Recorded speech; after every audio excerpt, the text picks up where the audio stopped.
The sound of someone breathing on the other side of my bedroom wall is something I will never forget.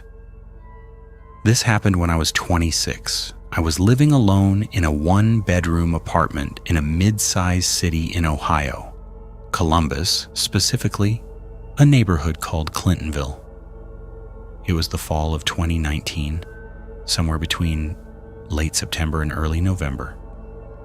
I remember it being that in-between kind of cold where you don't need a heavy coat yet, but you regret not bringing one. I had just started a new job doing data entry for a logistics company, 8 to 5, Monday through Friday. Completely unremarkable work. The kind of job where you eat lunch at your desk and watch the clock for the last 40 minutes. The apartment building was a 3-story brick thing built probably in the 60s. My unit was on the second floor, 2B. The layout was narrow.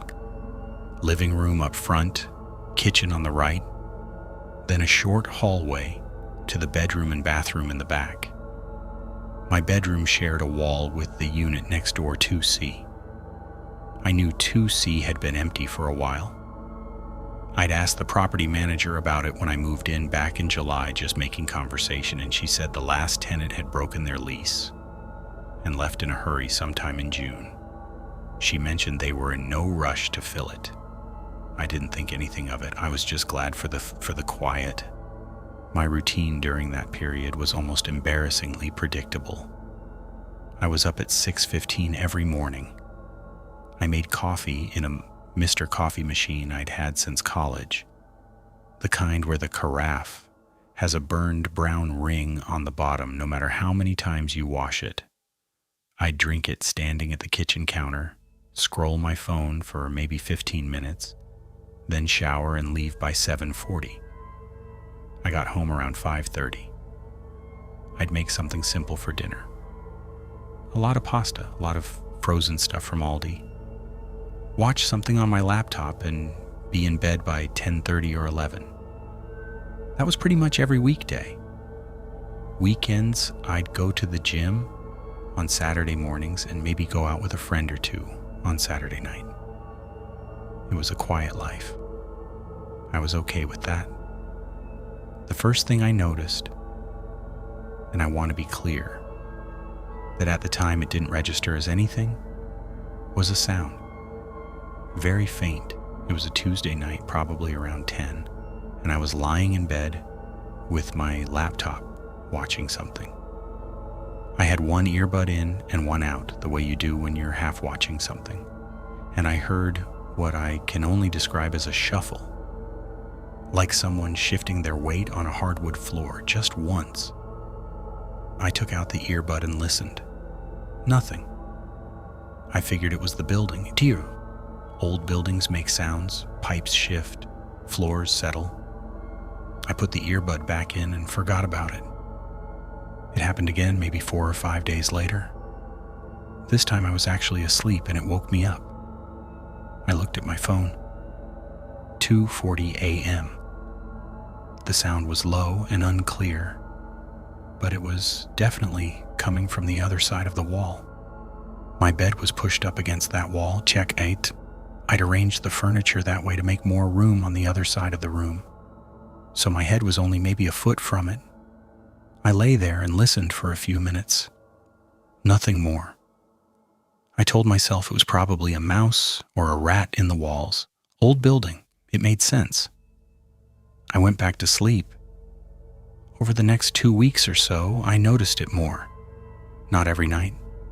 Maybe 3 or 4 times a week. Always low, always brief. Sometimes it would be that shuffling sound. Sometimes something harder to describe. Almost like a slow drag, like furniture being moved an inch at a time.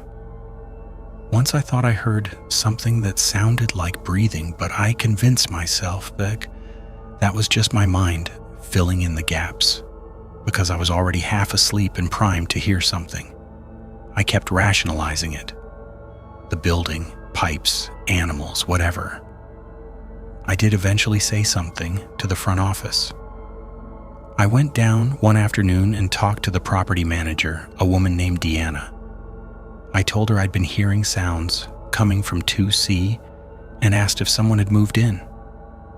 She looked it up and said no, still vacant.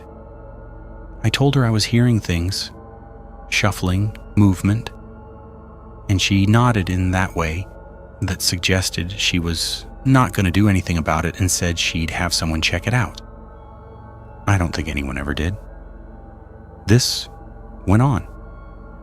The sounds didn't get louder or more frequent in any dramatic way. They were just consistently there. Enough that I started paying attention to them in a way that's hard to explain. I'd go to bed and find myself lying still, listening before I tried to sleep. Not scared exactly, more like waiting.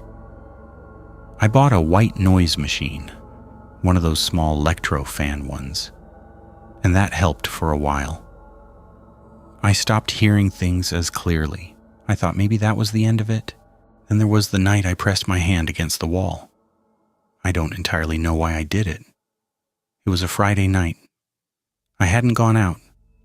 I'd had a couple beers and was in bed reading. I wasn't scared. I think I was just curious in this detached, mildly drunk way. I'd been hearing that low shuffling sound again, and instead of ignoring it, I just reached over and pressed my palm flat against the wall. The paint was cold, a little rough, and I held it there. For a few seconds, nothing. And then I felt it, a vibration. Very faint, but absolutely real. Not a pipe, not the building settling, a vibration that moved in a slow, deliberate pattern, like something pressing against the other side. I yanked my hand back. I just stared at the wall. My heart was going pretty fast by that point. I told myself it was something in the wall. Wiring. A pipe with water pressure. I turned the white noise machine up and did not sleep well that night. I want to say I did something immediately after that, but I didn't. I spent the next week being vaguely uneasy and not acting on it. I complained to Deanna again and she said the same thing. She'd send someone to look. I asked her directly if there was any way someone could have gotten into 2C. She said no, all the locks were keyed through the main system and there was no outstanding key. She said it in a way that I think was meant to reassure me, but mostly just made me feel like I was being a nuisance. What I started noticing after the wall thing, and this is the part that still bothers me when I think about it, was that the sounds followed a pattern that I could not explain with building noises. They were quiet during the day. I was at work, so I couldn't say for sure, but when I was home on weekends, nothing. Silence from next door. The sounds only happened at night, usually between 10 p.m. and 3 a.m., and more often on weekday nights than weekends. That's not how pipes work. That's not how animals work. A pattern like that means something that knows when it's safe to move.